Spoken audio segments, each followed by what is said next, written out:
Minority defence committee की press conference इसलिए ली जा रही है कि जिन लोगों को आरोपी बनाया गया है और जो लोग जेल में हैं, यहाँ तक कि 2 ख़वातीन 1 फरवरी से जेल में हैं। उसके बाद कल एक कारपोरेशन की मुलाजमा जिसका 3 महीने का बच्चा है, 2 साल की बड़ी लड़की है, दूध पीता बच्चा है, उसको भी आरोपी बनाकर जेल में डाल दिया गया।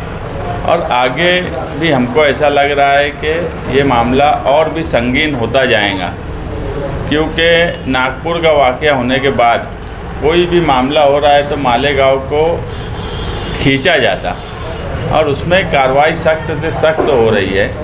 और जिन लोगों की बेल एप्लीकेशन की बात हमने पीछे की थी कि हम उनके बेल रखने वाले हैं, उस मामले में anticipatory bail advocate Khalid Yusuf और बाल किल्ला अले बागुल की हाईकोर्ट में रखी गई थी।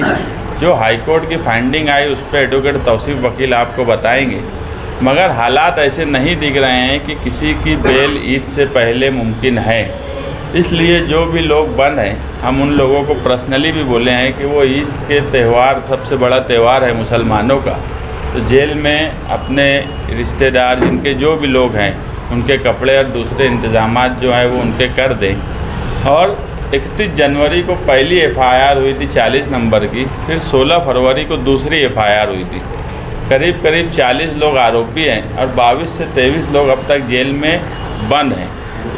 इन लोगों की बेल वकला के मशवरे से ऐसा तय हुआ है कि कहीं से हमको कोई मौका ऐसा नहीं दिखता कि चार्जशीट से पहले इनकी बेल हो पाएंगी। 90 दिन में चार्जशीट फाइल होने वाली है। ईद के बाद करीब महीना भर भी नहीं बचेगा।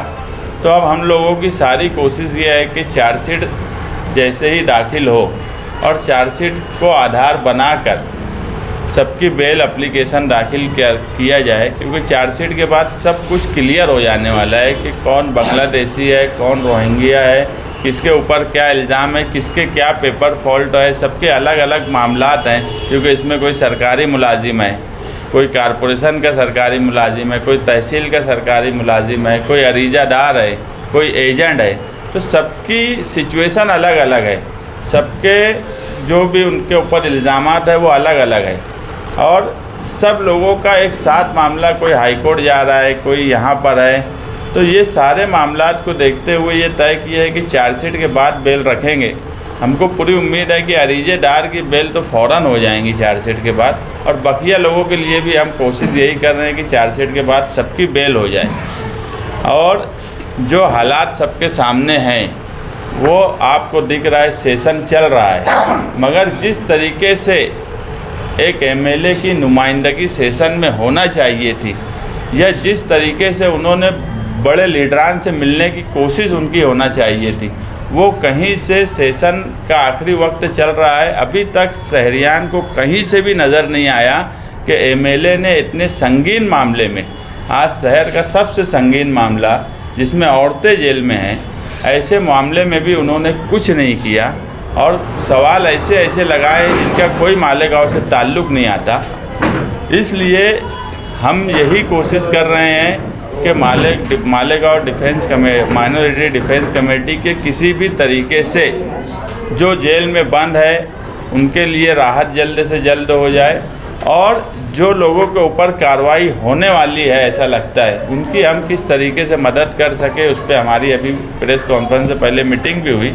हम कोशिश कर रहे हैं कि उनकी भी किसी तरीके से मदद हो, मगर मालेगांव शहर और मालेगांव की आवाम को ये सोचना पड़ेगा कि मालेगांव का नुमाइंदा पूरा महीने भर का सेशन, इतना बड़ा सेशन बजट अजलास होने के बाद, उन्होंने मालेगांव के ताल्लुक़ से ना किसी मिनिस्टर से मिले, ना असम्बली अजलास में कोई बात बोले। हमेशा की आदत की तरह निजी महफिलों में हेकम फाक करने की जो उनकी आदत है कि मेरी मुख्यमंत्री से बातचीत हो गई, अब किसी को जेल में नहीं डाला जाएगा, इस तरह की डींगे अपनी निजी महफिल में वो मारते रहे। कुछ मीडिया पत्रकारों को भी इस तरीके की बात बोले, जो कहीं ना कहीं शहरियान का मजाक उड़ाने जैसा है कि आप कोई कोशिश नहीं करते। ना ही इन्होंने कोर्ट में कोई कोशिश की, ना वकील के पास कोई कोशिश की, ना जो लोग बंद है उनसे मिलकर उनको कोई तसल्ली देने का काम किया, ऐसा नुमाइंदा मालेगांव शहर का तारीख़ में नहीं मिलेगा। मालेगांव की तारीख़ में कई नुमाइंदे गुज़रे, मगर जिस तरीके का रवैया इनका है कि मालेगांव की आवाम को बिल्कुल छोड़ दिया जाए, हम ऐसे नुमाइंदे की मजम्मत करते हैं कि रमज़ान जैसे त्यौहार पर औरतें जेल जा रही है, उसके बाद भी वो खामोश बैठे हुए हैं।